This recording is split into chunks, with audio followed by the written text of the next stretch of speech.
What's up, YouTube? Luso here, Team D Plus Gaming. Here you have another deck profile today. This is going to be a Gravekeeper deck I've put together over the past couple of months. It's been really fun to play and put together.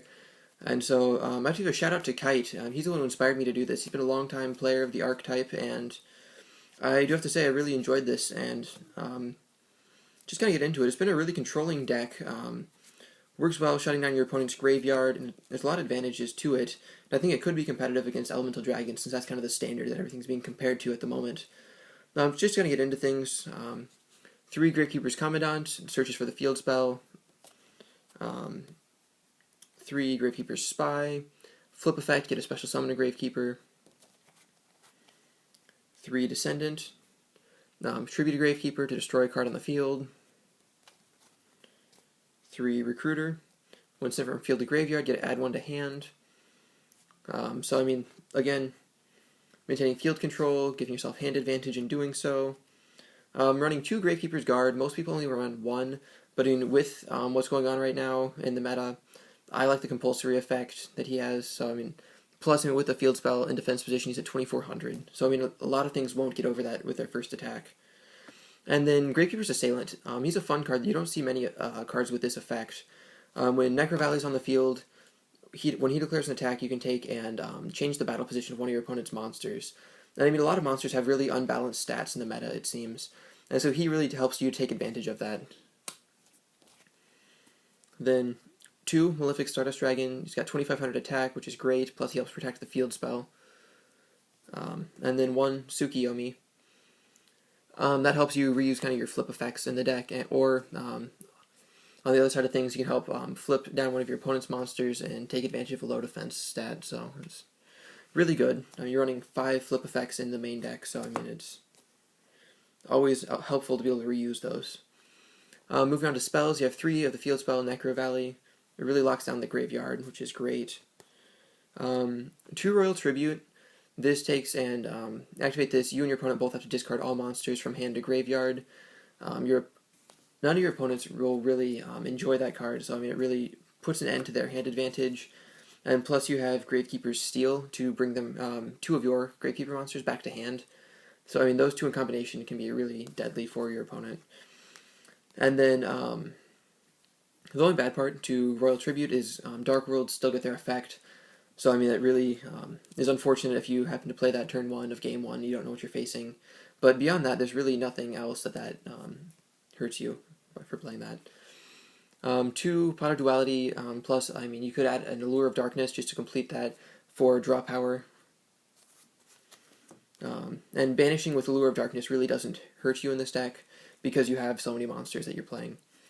Then Dark Hole and Book of Moon, just to help reuse flip effects or keep your opponent from going into an XYZ or Synchro.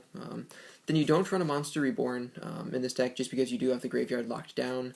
Instead, I'm playing a Rite of Spirit, which is essentially a Monster Reborn for a Gravekeeper monster, and it bypasses Necro Valley, of course, so I mean, that's really good. I might add a second one of these, we'll see. From here, 2 Compulsory Evacuation Devices to go along with the 2 Gravekeeper's Guard. Again, just to kind of keep your opponent having to redo what they have tried to do. 2 Sakuretsu Armors, just because instead of Deprison, that banishes it, this puts it in the graveyard, and you've got the graveyard locked down. So, I mean, I think these are better in this particular deck, and plus they're cheaper, so it makes the deck even more budget. Then Basic Traps, Mirror Force, Bottomless Trap Hole. We've got a Battle Break in here, which is kind of a different choice. Not a lot of people are using this card. I think this deck utilizes it well. Your opponent's monster declares an attack, you activate this, then they can either reveal a monster from their hand to deactivate this, or what it does is it destroys the attacking monster and ends your opponent's battle phase.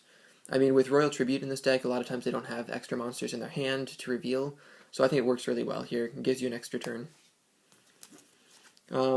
Fiendish Chain. Again, just kind of basic, warning, judgment, and then Starlight Road, just because you already have 2 Stardust Dragons in the extra deck for the Malefic Stardust, you probably won't use both of them, so you have Starlight Road to protect your field as well. Plus, you set Starlight Road with the field spell. I mean, you can already activate it if they activate a Heavy Storm, which a lot of people don't think about. So it's really easy to use, a lot of ways to protect the field spell, and that's kind of the important part. Then the extra deck is really basic with this. You don't need a whole lot to it. The main deck is essentially self-sufficient. And so, I mean, you want 2 Stardust Dragons to go with the Malefic Stardusts. And then 1 Wind-Up Zenmeister is good to help reuse flip effects. And essentially anything beyond that in the extra deck is up to you. Pretty standard. Ranks 3s and rank 4s are easy to make with this deck. Again, it's like anything that you think could help you pull out of different situations that you might put yourself into. I mean, for me, I have it pretty standard. I have a 2nd Wind-Up Zenmeister in case something happens to the first one. Then for rank 3s, I mean, pretty standard. Leviair in case you banish something. Tempo to deal with opponent's XYZs.